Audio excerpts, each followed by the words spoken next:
drejtësia vonon, por nuk harron, dhe krimi antikushtetues do marrë ndëshkimet më të rënda. Sali Berisha, ky ishte dokumenti që i lash në skap. Përsëri ka vetëm një çështje. Në shtetin e Erens me 5 mbiemra ka vetëm krim në vazhdim. Krim në vazhdim. E mua të vesh se ILD-ja njoftoi se do të hap proces disiplinor, për mas disiplinore,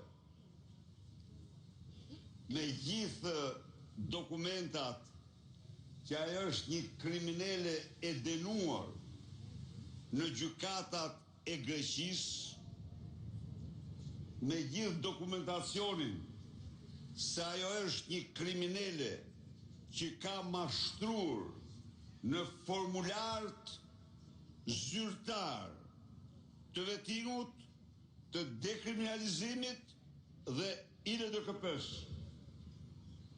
Të gjitha këto përbëjnë vepra penale në përputhje me nenin 6 të kushtetues, neni i cili përsakton se në organet kushtetuese ata të cilët kanë shkelur ligjet me 3/5 për këto organe nuk mund të jenë punojës në këto organe. Kështu Irena Mikesha e ngusht, jo vetëm e Gysa Gasit, po dhe Linda Rams. Po, është aty, është një klub aty afër meje, thoni është i thjeshtres, dhe aty ndrekojnë, darkojnë, rregullisht. Pra Irena me kaq mbiemra qëndron mbi këtë piramidë kriminale shtetërore. Altin Troplini mashtron komunitetin ndërkombëtar në mënyrë të turpshme dhe të padenj, se po shoh dokumentat se çoç ky apo ai mos i ka sajuar. E kuptoni? Duhet të jesh kretin.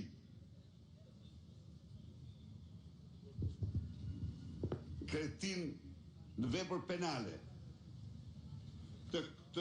Të mendosh se mund sajohet vula apostile. Vula apostile është vulë e sankcionuar në traktate ndërkombëtare. Dhe ajo nuk mund vihet nga askush në diskutim përveç Altin Troplinit, i cili është vlla siamez në moral dhe në çdo gjë me Irena Gjokën. Ata janë si me qenë binjak siamez të dy.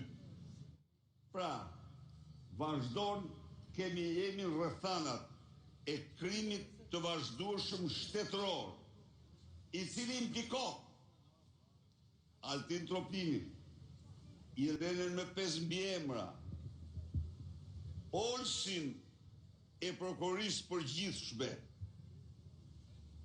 Olsi Teller, prokurorin e përgjithshëm,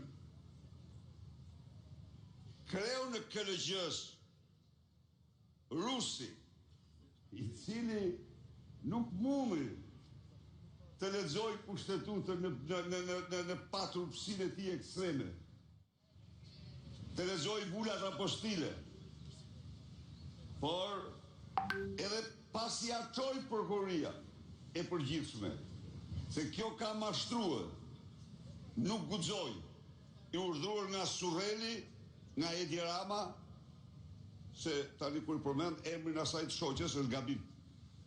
Ato është Edi, se ajo mund të ketë shumë më shumë, por është Edi aty që i përcakton gjërat, është fuqia, pushteti është Edi Rams. Pra, nuk guxon të marrë vendimin si KLG dhe thot se duhet ta shqyrtoj ILD-ja famoze që e cila thuhet se nuk shqyrton asnjë ankesë. E kanë thënë për kompetencë në një institucion që nuk shqyrton asnjë ankesë. Pra, edhe një herë, ky është shteti, narkoshteti, apo shteti i krimit në vazhdim, dhe ju garantoj se në histori moderne, një shtet që të ketë përbosh Tiranën si ky nuk ekziston. Këto kisha sot. Zotë Berisha, i kemë kërkuar ndjesë artistëve që të bën presimeve me Molotov në ditën e protestës të shtunën dhe e dyta, a do të vazhdoni protesta sërish me Molotov? Tani që edhe një herë. Tashmë dhe që një deputet i juaj është vetuar në SPAK.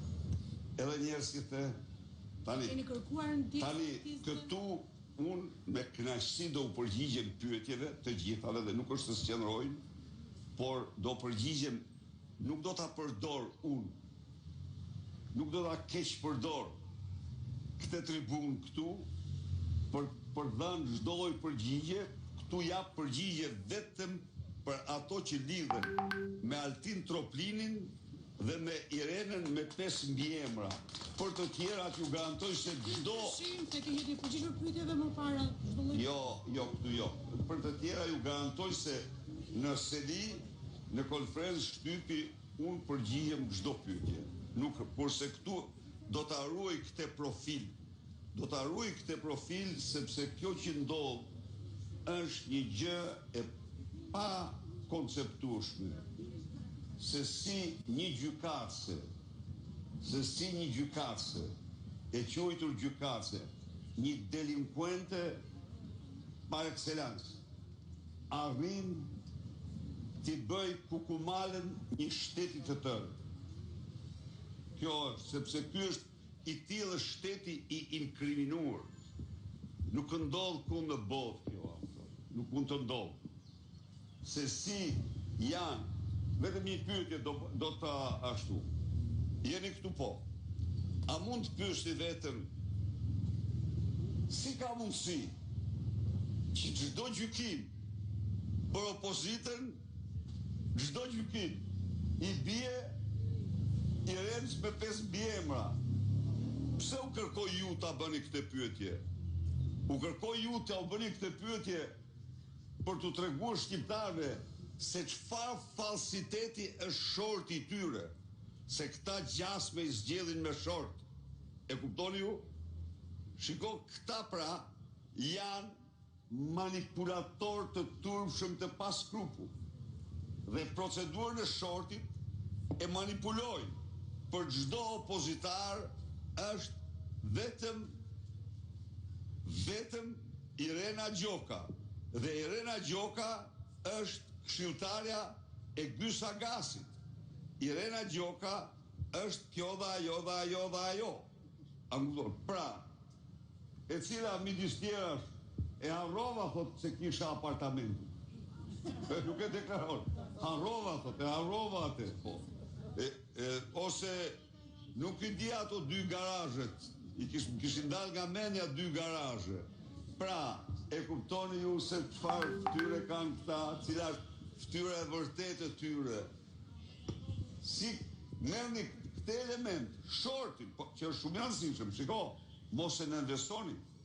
Shorti është një nga kushtet e themelore të një procesi të paanshëm.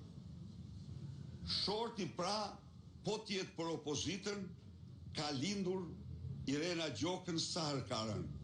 A mundet çfarë sistemi qesharak dhe i turpshëm është ky? Ky është turp i dhëut. Vim si në ardhjet e tuaja në SPAK, keni parë personazhe aty brenda. Sot nuk na treguat asnjë. Sot ishte Irena aty, ishte Irena. Pashur Irena ishte me Troplinin. Ishin të dy aty. Këto personazhe por Ju doni që t'u them se e pash Lubin. Jo, Lubia pa Ramën nuk vjen këtu. Ju e pa, Lubia kërkon Ramën me vetë. Edhe ja ka bërë të qartë edhe Lindës Surreni se do t'u marrë me leska. Prandaj po ndodh kjo. Të dyve ja u ka bërë të qartë. Se dyshimi grav është i pakufishëm. I pakufishëm. Zoti Berisa, po për emërimin e Sokol Bishgës në krye të policisë.